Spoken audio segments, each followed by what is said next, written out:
రక్షించడానికి ప్రభు అయిన యేసు క్రీస్తు 2000 సంవత్సరాల క్రితం ఈ లోకంలో ఆయన మానవుడిగా జన్మించాడు.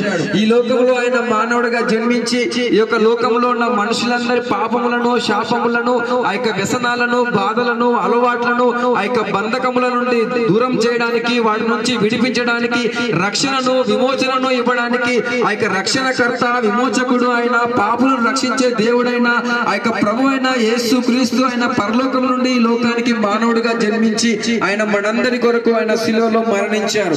ఆయన మరణించి మనుషుల పైన ఉన్న పాపాన్ని తీసివేశారు. ఆ యొక్క బలియాగం ద్వారా ఆయన పాపాలను క్షమించారు. అంతేకాకుండా ఆయన మరణించి 3వ రోజు తిరిగి లేచారు. ఆయన మరణాన్ని, మరణపు ముళ్ళును విరిచారు. ఎవరైతే ప్రభు అయిన యేసు క్రీస్తు యందు విశ్వాసం ఉంచుతారో వారు కూడా ఒక రోజు మరణించిన తర్వాత ఆ యొక్క నిత్య జీవం అనే ఆ యొక్క పరలోక రాజ్యానికి చేరుకుంటారు.